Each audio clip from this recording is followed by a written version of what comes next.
Hello welcome again to my channel. आज की video में हम डिस्कस करेंगे exam day tips for academic reading. Academic students ने अगर रीडिंग क्रैक करनी है तो उनके लिए एग्जाम डे टिप्स को हम इस वीडियो में डिस्कस करेंगे।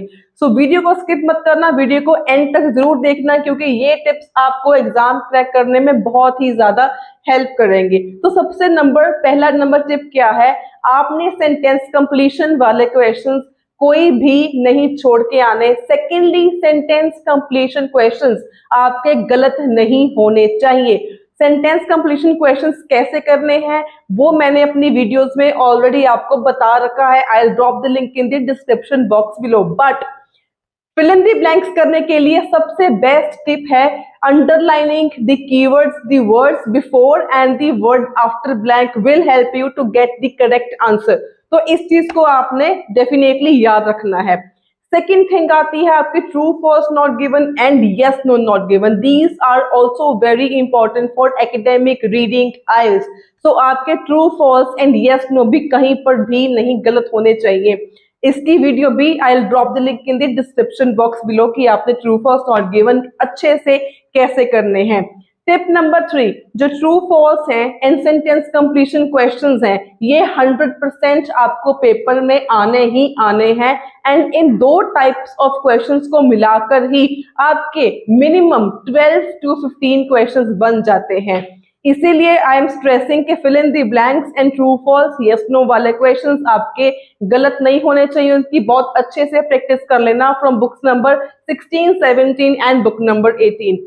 Moving on to the next step is matching the information type questions. There are two types of matching the information. First is matching the statements with the given passage. Second is matching the list of persons with their statements.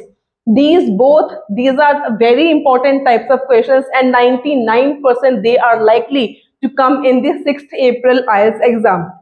तो make sure आपने इनमें से भी कोई question गलत नहीं करना। अगर आपका टारगेट सिर्फ 6 बैंड्स है या 6.5 बैंड्स है तो अगर आप ये 4 टाइप्स ऑफ क्वेश्चंस भी कर लेते हो, sentence completion, fill in the blanks, matching the information, matching the names of persons with their statements. These are 4 types of questions that are very important and they are 100% likely to appear in the 6th April IELTS exam. ये questions आपके गलत नहीं होने चाहिए। उसके बाद चाहे passage 1 है, चाहे पैसेज 2 है, चाहे पैसेज आपका 3 है, आपने ये मेक श्योर करना है कि सेंटेंस कंप्लीशन वाले क्वेश्चंस आपने सबसे पहले करने हैं। चाहे आपके पास ऊपर एमसीक्यूज हैं या लिस्ट ऑफ हेडिंग्स हैं, आपने वो पहले नहीं करने। आपने पहले हमेशा क्वेश्चंस अटेम्प्ट करने हैं सेंटेंस कंप्लीशन, उसके बाद ट्रू फॉल्स नॉट गिवन, उसके बाद जो आपका थर्ड टाइप है उसको आप लास्ट में अटेम्प्ट कीजिए। सबसे पहले ट्राई करो कि फिल इन द ब्लैंक्स जो है सेंटेंस कंप्लीशंस उनको ट्राई करो पहले सॉल्व करने के लिए। उसके बाद नेक्स्ट टिप इज सबसे जरूरी बात, जो आपका सेक्शन 1 है that is going to be very very easy on 6th April and उसमें आएंगे blanks plus true false not given. तो आपकी कोशिश रहनी चाहिए कि 13 आउट ऑफ 13 क्वेश्चंस आपके करेक्ट होने चाहिए। अगर आपका मिनिमम टारगेट इज 6 बैंड्स, अगर आपके 6 बैंड्स में आपको प्रॉब्लम आ रही है तो कोशिश आप ये करो कि आपके फर्स्ट सेक्शन में 13 आउट ऑफ 13 मार्क्स आ जाएं। अगर 13 आपने सेक्शन 1 में स्कोर कर लिए then 5 in section 2, 5 in section 3 भी कर लोगे मिनिमम, तो भी आपके 23 marks that means 6 bands minimum कहीं नहीं जाएंगे। उसके बाद moving on to the next tip, try करो जो पैसेज 1 है एंड पैसेज 2 है इनको हाफ एन आवर में आप खत्म कर लो। चाहे जैसे मर्जी इनकी टाइम मैनेजमेंट करो। सेक्शन 1 सेक्शन 2 को पहले आधे घंटे में खत्म कर लो, उसके बाद 25 मिनट्स यूज करो फॉर सेक्शन 3। जो लास्ट के आपके 5 मिनट्स रहते हैं उसमें आपने जो section 1 and section 2 and section 3 की जो ब्लैंक्स हैं, ट्रू फॉल्स है, उनको आपने रीचेक करना है ताकि वो आपके गलत ना हो। उसके बाद ट्राई करो जब भी आपको आंसर मिल जाए वो साथ ही साथ आपने आंसर शीट्स के ऊपर लिख देना है, क्योंकि you will not get any extra time to transfer your answers on to the answer sheets. आपने 1 घंटे में सारे आंसर्स फाइंड करके आंसर शीट के ऊपर लिखने होते हैं। तो जैसे आपको एक आंसर मिल जाता है, उसके साथ ही उसी को उसी समय अपनी आंसर शीट के ऊपर लिख लो।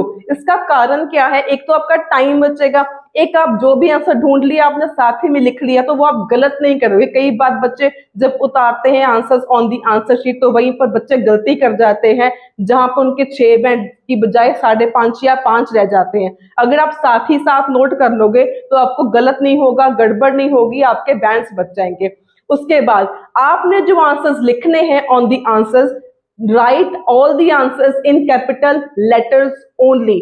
स्मॉल लेटर्स यूज नहीं करने, यूज कैपिटल लेटर्स ओनली। उसके बाद जब आपने आंसर्स लिखने हैं, try writing in the centre of 2 lines. आपने लाइंस को टच करके नहीं लिखना, लाइंस के आपने सेंटर में ही लिखना है, ताकि कंप्यूटराइज चेकिंग होती है, आपका कहीं पर कोई अल्फाबेट को कंफ्यूजन ना हो और आपका बैंड्स कहीं पे भी डिडक्ट ना हो। सो आपने ऑल इन ऑल कोशिश ये करनी है सेक्शन 1 में 13 आउट ऑफ 13 स्कोर करने हैं। And fill in the blanks, true false, yes no, matching the information, matching the names of persons with their statements। ये 4 types of questions आपने इतने अच्छे से प्रिपरेशन करनी है ताकि इनमें से आपका कोई भी क्वेश्चन गलत ना हो। If you minimum want 6 band in your IELTS reading, so this is all about the exam day tips. Like this video, share this video and subscribe my channel for more daily videos on IELTS.